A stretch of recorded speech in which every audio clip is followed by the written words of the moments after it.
$10,000 to get off. A plane. Grab her by the license plate. And we discuss my matzo balls. Coming up today on The Point. Stop laughing.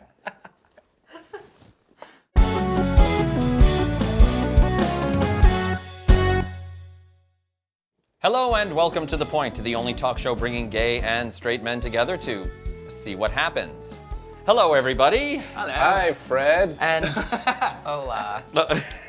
we have Tegan is back with us I am back. You can't get rid of me. from the Reams bottom position. Yes. You just love saying it. I do. It's a great name. It's a fun title. But we also have a very special guest with us today. We have, for the first time on our show, we have a New York Times best-selling author. His name is Michael Wex. He is the author of many books, but Rhapsody in Schmaltz, subtitled Yiddish Food and Why We Can't Stop Eating It. Welcome, Michael. Oh, thanks, Fred. It's great to be here. So my first question is, I know this question because I'm a Yid, but for those who, for the Goyim out there, I'm going to get all Brooklyn. It's going to happen, so just deal.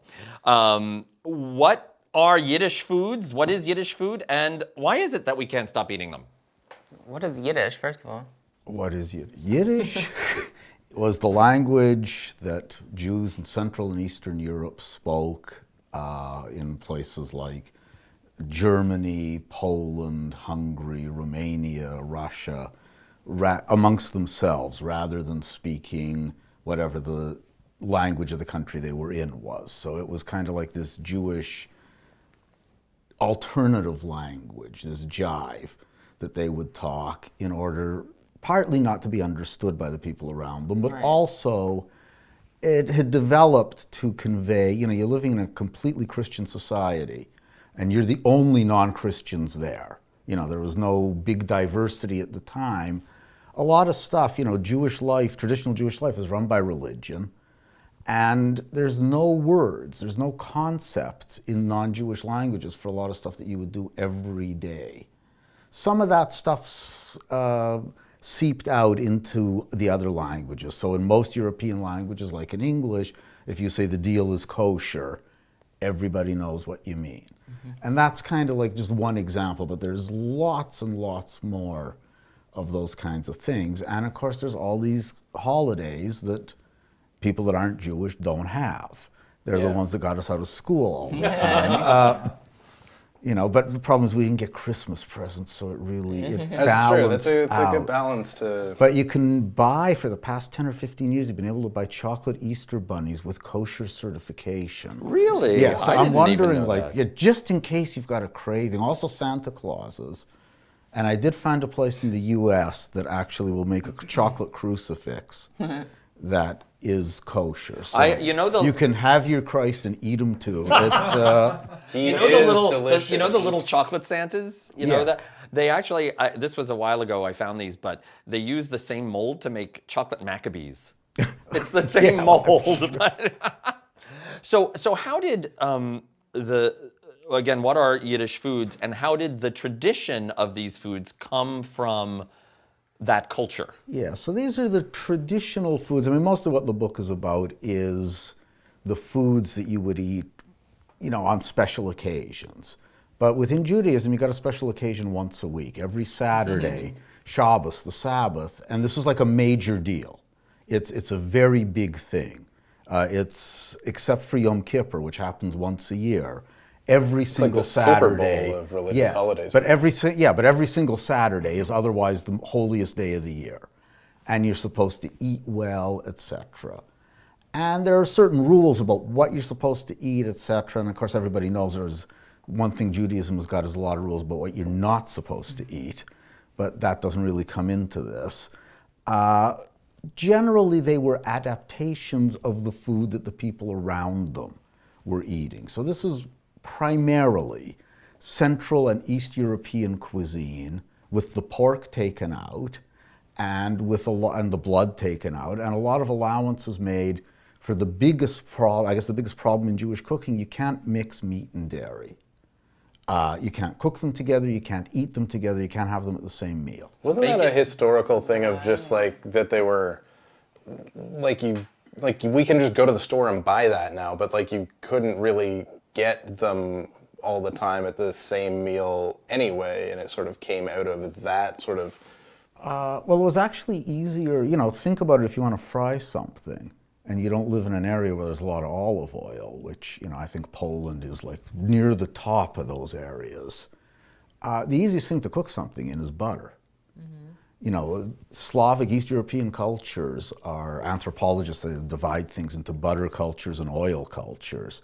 And Central and Eastern Europe are very definitely butter cultures. They're heavy food, bigger people, as opposed, say, to Italian or Spanish cooking, which is olive oil based. But if you can't use butter to cook meat, you've got to find something else. The other major thing that people were using was lard, which, everybody knows, Jews and lard aren't supposed to mix. And lard is fairly neutral as far as taste goes. The substitute for lard was schmaltz, which just means fat, but is generally, unless you qualify it, it's generally understood to mean either chicken or goose fat, Yeah, chicken and especially fat, yeah. chicken fat these days. Isn't That lard has fat? a very, lard is fat too, but it's the fact that it's from, it's Okay. pork. Got it. But chicken fat, especially the way it's prepared by Jews, lends everything a very particular taste. So you can take a recipe that somebody in Poland or Russia or Germany would make exactly the same way, except with lard instead of chicken schmaltz, and it will taste totally different. Cool. I want to taste So the schmaltz becomes the defining thing in Jewish cuisine because it's the one thing that plays a real important role in that cuisine and not in the surrounding ones. A lot of the other stuff, cabbages, potatoes after the middle of the 19th century, everybody in those places ate them. The same way here, everybody eats grilled cheese sandwiches. Orthodox Jews might buy only kosher cheese, but otherwise it's the same thing. The difference comes in when it's cheeseburger time. Where, Bacon cheeseburger. Well, and especially bacon cheeseburger, where, people that are religiously observant, which at one time was almost everybody and now is almost nobody, but, they won't eat that. So that falls away, but you get replacements, substitutes. There was a sociologist who had a theory that cream cheese and lox on a bagel was supposed to replace, what do you call it? Eggs Benedict. Oh. I don't believe this actually because Like those are where's two very the egg, different. number one? Right, because you can still Where's have the eggs. hollandaise Yeah, sauce? you can still have that. I thought you were going to say like a like a cheeseburger. But I think Oh, they what were. a terrible substitution. No, excuse me. Lox is delicious. When you want to be eating a cheeseburger? Okay, enough already. Go. Sean, this is Singanik, yeah. So anyway, they started using schmaltz a lot. And schmaltz had this, like I said, it makes everything different. When I was in grad school, I took a guy who was here as an exchange student from Poland. And this was when Poland was still, Iron Curtain and all of this. And I could speak a little bit of Polish. My parents are from Poland. And we got friendly. And I said, one day, we went to a Jewish delicatessen. And he recognized the names of many of the dishes. So he ordered a couple of things that, he thought would be kind of what he'd got in Poland. I'd never been to Poland at the time, so I didn't know what that stuff tasted like outside of a Jewish delicatessen. And he got it, and he said, this is good, but if you'd given me the name, I would have denied that this is what it is. Mm-hmm. Like, to me, this isn't kishka, what you call in Jewish kishka, which is stuffed animal intestine. It's like a sausage. Which I used to eat when I was a kid. It's like a sausage. Now I kind of go, ew, but I used to Kishkas eat it as a kid. Yeah. And he said it was absolutely nothing like a Polish one. Except for the fact that the mechanism of stuffing an intestine was the same. What they were stuffed with was totally different. I feel the same way when I eat vegan chicken. It's not it what you is were not promised. what I'm used to. Yeah, well, it's like, soy burgers Yeah, and exactly. soy hot dogs. And As a side note, because you're talking about schmaltz, I mean, in English, we have the term schmaltzy if something is schmaltzy. which is interesting because it seems not. It doesn't mean that in Yiddish. What is that? In Yeah, what is Jewish. schmaltzy? You've never heard Schmaltzy, something like- described as schmaltzy? See, You don't have any I could Only ACDC from a Jewish records? person. I could make that connection though, because if schmaltz is like fat, like you're talking about, then like it's not sort of like the lean, tight story, whatever. It's the schmaltzy, like extra. That's my favorite word to use. Well, and it got really common to the point where there's a great scene. There's an old movie, Going My Way, with Bing Crosby, where he plays a Catholic priest who writes songs on the side.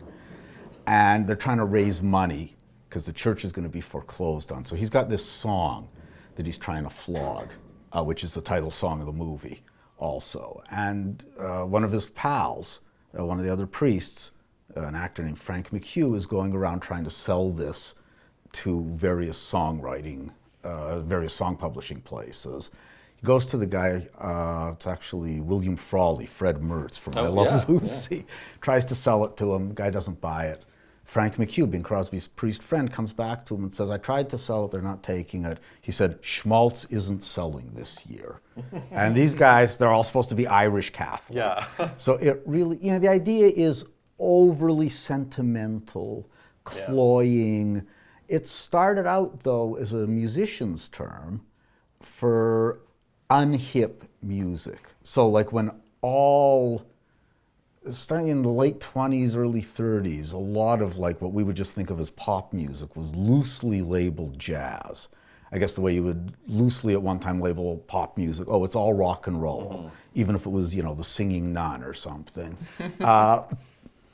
And so schmaltz became the put-down term for these bands that were, they were like big bands like Benny Goodman or Artie Shaw, but they totally didn't swing. And it just caught on in there and, continues to be used. And there's even there's an AC/DC song, Let There Be Rock, where they say, white man got the schmaltz, black man got the blues. And what they mean, they're not talking about food. I don't think Bon Scott knew about that We're stuff. so late. Speaking of food, though, when my idea of Yiddish foods are the foods that I grew up with, and like matzo ball soup and brisket and boiled chicken and Gefilte fish. gefilte fish. I just like saying that. Tegan actually is a convert. Ish. Jew-ish. Jew-ish. Yeah. I grew up right, Coney Island, Brighton Beach, Brooklyn is as Jewy as you can get. So when I can't say that. We can't say that. You can say that. what Jewy? Because we're not, so we can't. You're say not it. Jewy. It's okay. It's all right. So how did these foods that you're talking about, just using the schmaltz and originating in Poland and Germany, but now there's a lot of them are so prevalent in North American culture.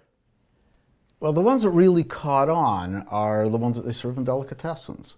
So, pastrami, I gotta say, I asked my parents once, did you ever eat this, pastrami, corned beef, lox for that matter in the old country? I said, absolutely not. Oh, really? Yeah, you had to be from Romania even to have heard of pastrami, which is where it Okay. comes from. So how did it develop in North America? Well, that stuff, Romanians are kind of like the Greeks of the Jewish world. Like when they immigrated to North America, for some reason, disproportionate numbers of them opened restaurants. And like Jewish restaurants tended to be predominantly run by Romanians who served this kind of food, which if you were coming from Poland or Russia, chances are you didn't know what it was. You'd never heard of it or seen it. The corned beef came from Germany, which by that point was a smaller Jewish community. So that stuff people hadn't seen. The brisket and everything else, these were the boiled chicken. These were standard holiday foods, partly because, chickens were cheap.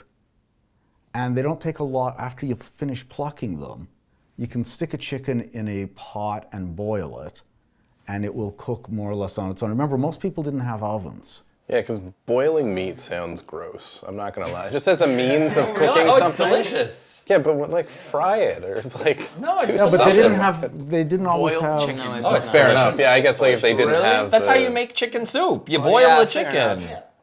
I guess it'd be like putting it in a slow cooker, kind of, right? But And stuff, like brisket was a very cheap cut of meat because, it has to sit for a long time. What about the bagel? Bagel. No, because most people they're so ubiquitous now, and yet now. but Look, they're, I grew up in Alberta. This is Bagels are. one of the. they're a Jew food. They are? Oh, See? yeah. What? See, I had no they've idea. become. See? There's the proof. It's just No, bread. it's just It's Tito lost that its doesn't know ethnic things. It's just identification. Tito. Yeah. Everyone else in the world had knows no that bagels are clue. synonymous. Yeah. And I had no idea, The to be famous quite bagels, honest. like in North America, the famous bagels are New York bagels and Montreal bagels. But they all come from the Jewish communities in those cities. But isn't it Yeah. just bread? No, it's more of a pretzel. Actually, I that's what guess. it's most closely related to. And the one place where you can find bagels not made by Jews that seem to have been the origin of these is parts of Poland, like in Krakow. You can go to Krakow even today, and people sell these things on the streets. They're called obwarzanki. And they're bagels, for all intents and purposes. But That's cool. yeah, no, bagels cut on. The whole thing about a bagel is you get the dough ready, you leave it to sit for a while, depending on your preference. And Montreal bagels don't sit. Montreal bagels sit for, maybe about an eighth the time that Yeah, a New York yeah. bagel will sit for the dough. Then you take it and you shape it out and you put it into boiling water. Then you bake it. Right. So if it hasn't gone into the boiling water, it's not really a bagel. Then it is some kind of bread. Then my mother would say fat. Fat. Exactly. Yeah. Sorry, no, yours is probably way more important. Okay, so this might be a little bit of a stretch, but most of the time when I have dinner with my Jewish friends, it ends up being Chinese food washed down with Manischewitz. Now, what is Chinese food is very much a Jewish what food. is is the love my that understanding. Jewish people have for Chinese food? Because it's the only cuisine restaurant that's open on Christmas. Yes, I thought it was. I thought it was because they didn't mix is the that. two like dairy. People have made that point, but I don't know if that's really it. I mean, part of it is you can eat whatever's in it and not know what it is. So you have like plausible deniability, like. Well, it's also plausible deniability. Look, I have personally cases of people whose parents would eat in a restaurant and they would eat meat, but they wouldn't eat pork. Yeah. Getting attached to various dishes and having no idea that this is all either pork or shrimp, and they would lie to their parents and tell them it was chicken, which is why you ask a Jew what anything tastes like. Yeah, Tastes like chicken. It all Tastes tastes like the same. chicken. Tastes kind of like chicken. I accidentally ate a shrimp once in my Chinese food and it tasted just like pork. I mean, it all has the same meat flavor. So, Where do we land on pizza bagels? Bagels or pizza? As a kid, that was a thing. Both. I used to eat pizza Okay, so bagels. is this book It's does a it have pizza with recipes? a bagel crust. Yeah. Only as symptoms. So it has historical recipes about Okay. what went into the stuff. But the book's really about the cultural meaning of this stuff, why it'll have resonance for people who don't actually eat it anymore, or even if they do eat it once in a while, certainly don't observe I don't- all the dietary laws that go along with I it. don't eat these foods as much as I used to, and I miss them. So I am so hungry right now. Let's go get some food. Yeah, I know. But unfortunately, we have the rest of the show to get to. Oh, yeah. Michael, if people are interested in the book, where can they find it? Should be able to find it in bookstores. Any bookstore will order it for you. Otherwise, all the major online booksellers. I don't like to plug one over the other. I will. Amazon. Yeah. or Powell's, yeah. And you have lots of books that are on Yiddish culture, Born to Kvetch. Yeah, 3 on Yiddish culture, and there's a few novels there as well. And you have a website as well with all the information Right. about you. Yeah, and all you have to do is michaelwex.com. And these are ebook versions as well? Like, Yes, if people there are. want them on Yeah, there are iTunes or whatever, ebooks of, I think, everything. Yeah. Great. Great. I'm planning on reading that. Rhapsody in Schmaltz, after I read it. wanna Rhapsody in eat 'em Schmaltz, also. Yiddish food and why we can't stop eating it. Michael Wex, thank you Thank very you so much. much. Thank you very much, Michael. And now it's time for Tito's Midpoint.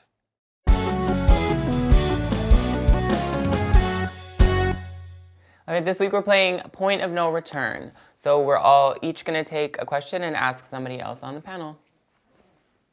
Got it? Got it? Got it. Yeah. I'll go first, Maybe. actually. All right, apparently better. If you could be a superhero, what would your power be, Doug? Flying. It's just, Okay. honestly, I know there's like a lot of other possibilities, but for me, flying, because it would just be so easy to get places, and we've all been on transit in this goddamn That's city. true. So, Jesus. yeah.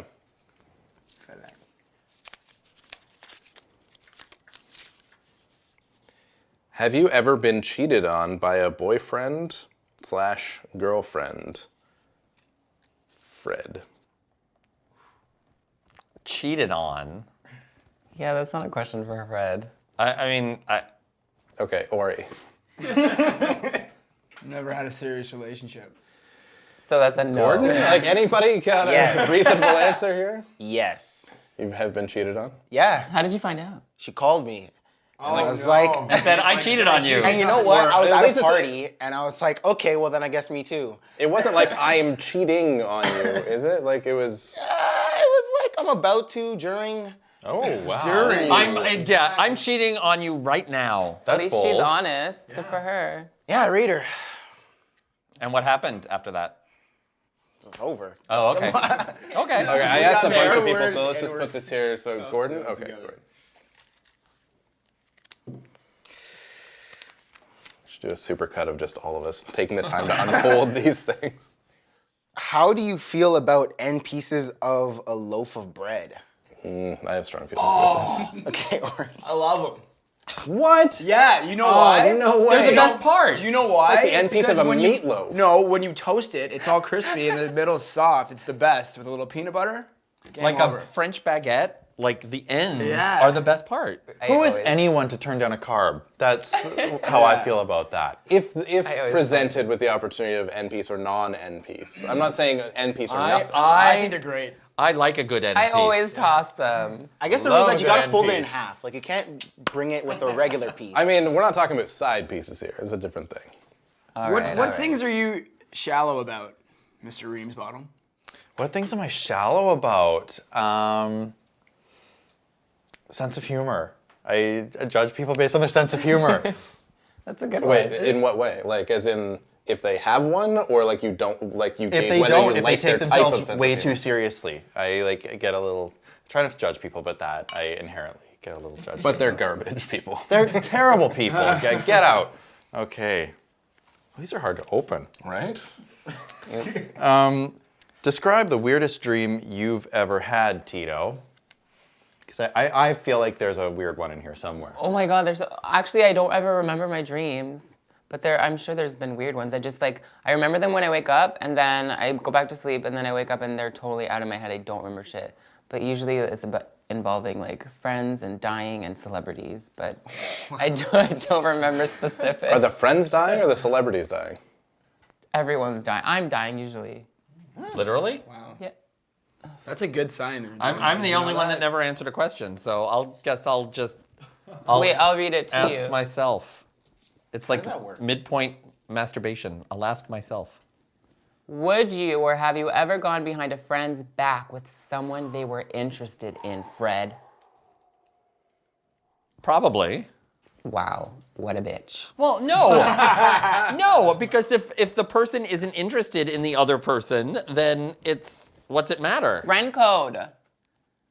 What? You're just gonna go behind their back? No, but it's not behind their back. It's like if this person is into this person, You If don't person A go is near into them. person B, but person B isn't into person A, Then you do not then why touch can't them. I go after person B? Who are these The people who other don't have person is names? your friend who likes Yeah, this but if other they're a person. friend, they would understand the situation. Absolutely Bingo. not. You gotta check with Bingo. them first of all, but then there's What not happens behind if their you're back. ruining a long, love? You know what I mean? Like a lifelong love.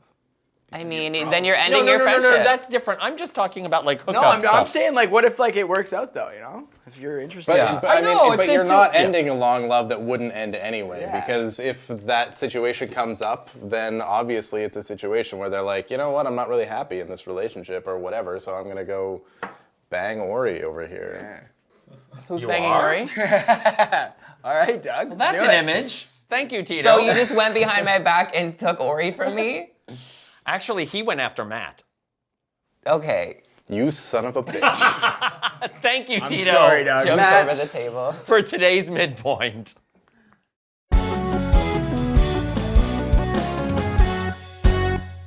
And now it's time for talking point number 2, fly the unfriendly skies. So we've all seen all the news reports of all the awful things. There's one every week now. David Dow being dragged down, the scorpion falling from the... I am tired of these motherfucking scorpions on this motherfucking plane. There was the flight attendant that took away the woman's stroller with the babies and then got into Wait, an the baby was altercation. in the stroller? Yeah. No, she was holding the 2 twins, and the flight attendant like ripped the stroller That was away. amazing. Oh my god, I didn't even hear She that. was Not like that. holding the Anyway, 2 twins. anyway, There so was one where a pilot was kicking another lady who was fighting another lady, like Yeah. when they got off the plane. so my it's God. become This is all United. no, No. some of it is Okay. American. Or Delta, I think Delta too. But Delta. the original thing with David Dow, the doctor, was being removed from the plane even though he had bought the seat. And so United Airlines has now offered to offer voluntarily bumped flyers $10,000 Yeah, but that's normal. to get off. No, it's No, not. it's not. It's like $400 normally. No, I heard people getting a couple grand. No, well, even a couple grand. When Well, they 10 tried is a to bit bump much. me, when they tried to bump me off, but this was Delta last year. They tried to bump me off my flight to Key West. They were offering up to $1,000, and actually, the agent got kind of pissy with everybody who was waiting to get on the plane because she was like, "Well, if nobody takes this offer, we're just gonna." We're just gonna randomly take people off the plane, and we're like, what? What? You can't do that. Well, it turns out they Apparently can If they you do. bought a ticket, like, how can they fucking kick you off a plane? Because they oversell they the planes. overbook flights. Okay, but how can they specifically just randomly choose somebody to kick That's off? what they did. Well, let's say If it's not specific, specific, it's it's random. random. Yeah. But like, if people Nice. have to volunteer, Got 'em. you can't just be like, no, this bitch is out. Well, but the thing is, if they offer $1,000 or even $2,000 and nobody takes I mean, it, who fucking wouldn't take that? I would definitely take It it. depends on Well, what yeah, you're doing, depends. right? Where you're going, yeah. Unless you like need to go somewhere if you have like a Like if you're If going I need like, to you go have a to sick work, I'm relative, making more you've got getting off work, this you've got plane than whatever. going to work. no. But like, I was going to Key West. The hotel wasn't cheap.